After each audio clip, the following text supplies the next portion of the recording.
Letabo, a quiet and studious 17-year-old girl from Louis Tricart, lived a simple life near Mikado National Park.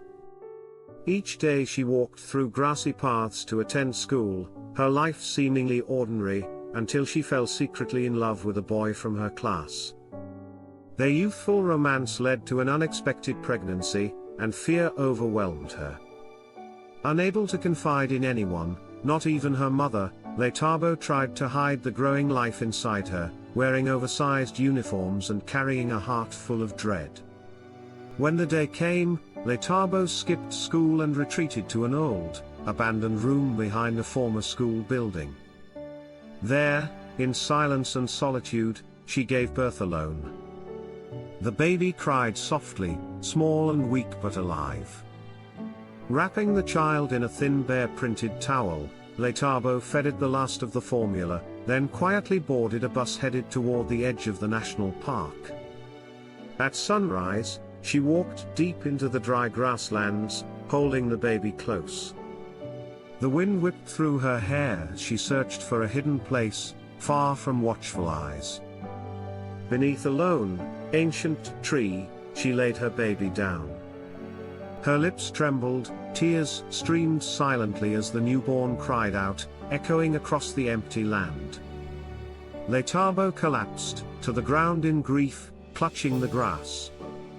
Eventually, she stood up and walked away, never once looking back. Alone under the tree, the baby whimpered, its tiny body twitching from cold and hunger.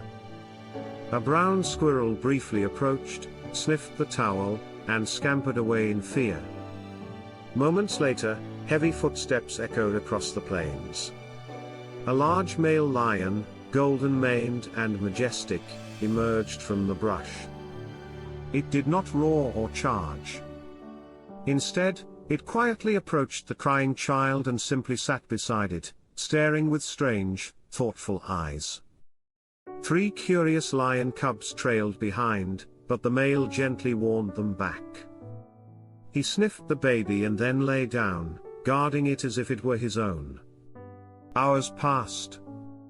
When the baby grew still and weak, the lion gently picked it up in his mouth, careful not to harm it, and began walking. With unshakable calm, he headed toward the edge of human territory. At the national park's gate, guards froze in disbelief as the lion strode in, carrying something bundled in cloth. He made his way to the operations center. Chaos erupted, screams, alarms, panic. Yet the lion never faltered. 2 senior rangers, Sifo and Nomsa, recognized the lion instantly. They had once helped save him during a stormy birth alongside a lioness. "He's not here to hurt anyone," Sifo whispered. The lion entered the main hall, laid the baby gently on the floor, and stepped back. A hush fell over the crowd.